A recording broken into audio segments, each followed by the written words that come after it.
जय हिंद दोस्तों, और एक बार फिर से स्वागत करता हूं मैं आप सभी का आपके अपने चैनल लोन हेल्प इंडिया में। और आज के इस वीडियो में हम लोग बात करने वाले हैं लोन सेटलमेंट के बारे में।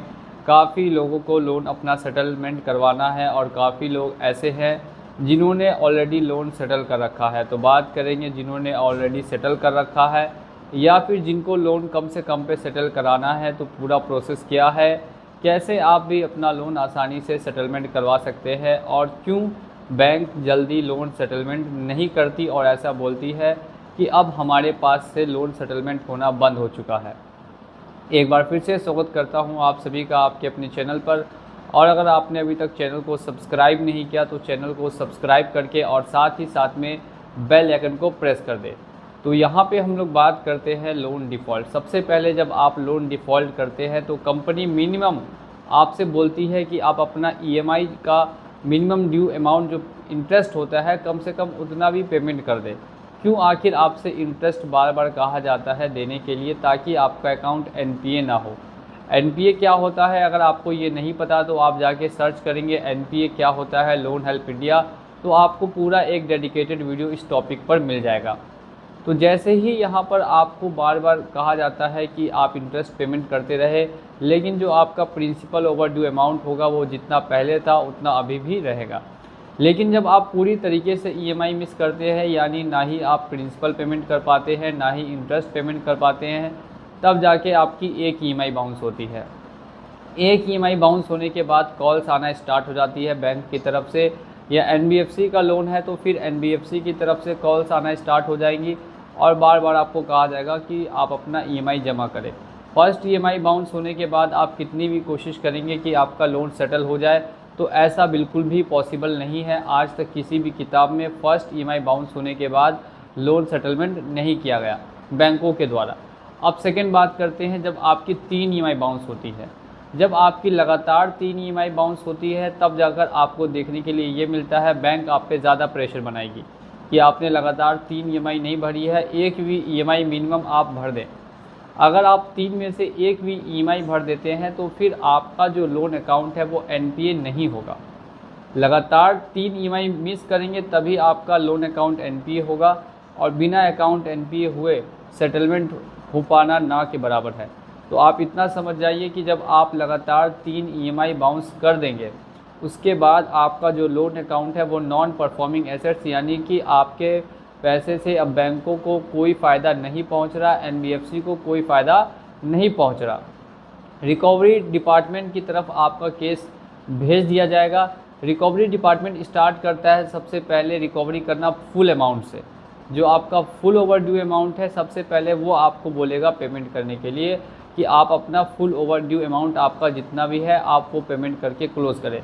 लेकिन जब आप वो पूरा पेमेंट नहीं कर पाएंगे, रिकवरी वाले जब आपसे पैसा नहीं वसूल पाएंगे, वो ज़्यादातर कॉल्स करते हैं, कॉल्स करके ही परेशान करते हैं, बार बार मैसेजेस करेंगे और फिर बैंक की तरफ से आपको नोटिस वगैरह भी देखने के लिए मिलेंगे। नोटिस में आपको लीगल डिमांड नोटिस हो गया, आपको वार्निंग नोटिस हो गया, आर्बिट्रेशन नोटिस हो गया, लोन रिकॉल नोटिस हो गया, और ऐसे कई नोटिस सेक्शन 25 सेक्शन 138 कई नोटिस आपको दिए जाएंगे एज आ वार्निंग कि अगर आप पेमेंट नहीं करते हैं तो फिर हम आपके ऊपर आगे कार्रवाई करेंगे। लेकिन फ़िलहाल के लिए कोई भी कार्रवाई दोस्तों आपके ऊपर नहीं की जा रही। 6 महीने जब आपके पूरे हो जाएंगे टोटल कंप्लीट, आज अगर आपने ड्यू किया, आज से लेकर जब 6 महीने हो जाएंगे तब आपको दिया जाएगा सेटलमेंट का ऑफ़र। स्टार्टिंग में जो ऑफ़र मिलता है वो 60% 70% अमाउंट पे या फिर मिनिमम 50% अमाउंट पर मिलता है।